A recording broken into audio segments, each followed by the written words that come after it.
The other bone we want to remove starts there at the ball and socket piece and comes back into the hock. Because we can't see the length of that bone, we're going to cut, keeping the blade against the bone, through and over the top of that bone, so we can expose that bone and see our way around both sides of it. So now just keeping the knife again close to the bone, working around.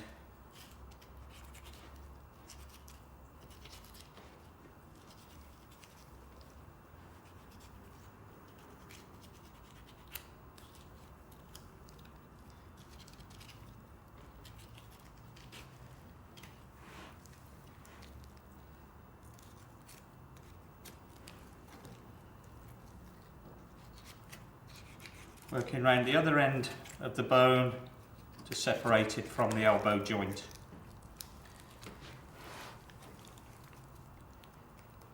Just working through the elbow joint to release the humerus or main arm bone.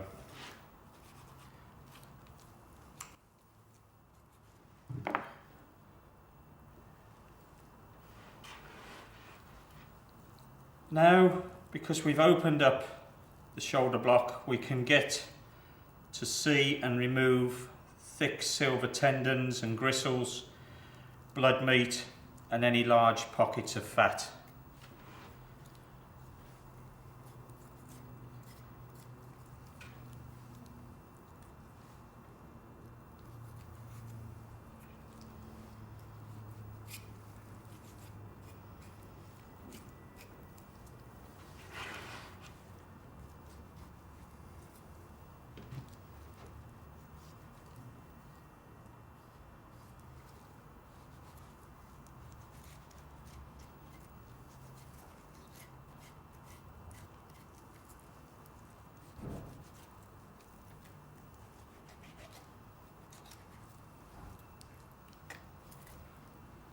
Also remove any bone sheath that was left from taking out the blade bone.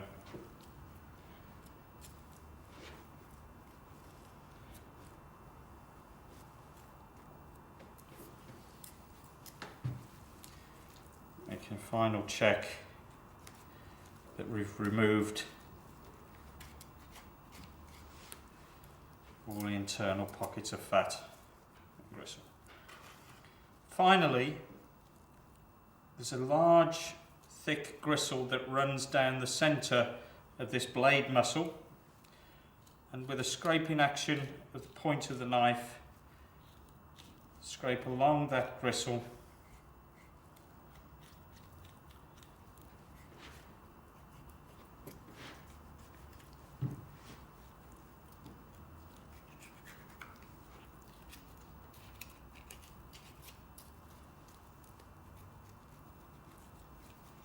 and remove it in one piece.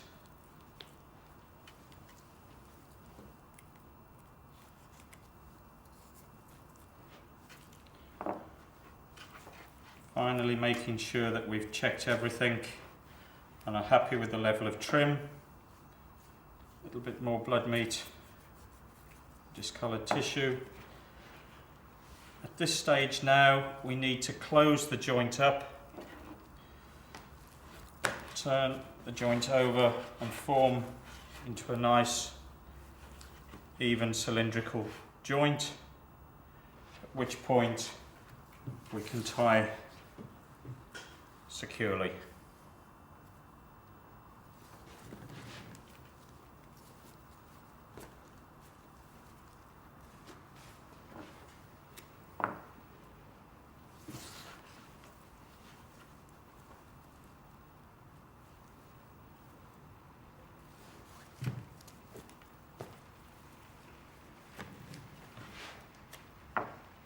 The joint now can be finally scored evenly between the strings, not too deeply, and then the shoulder is ready for roasting.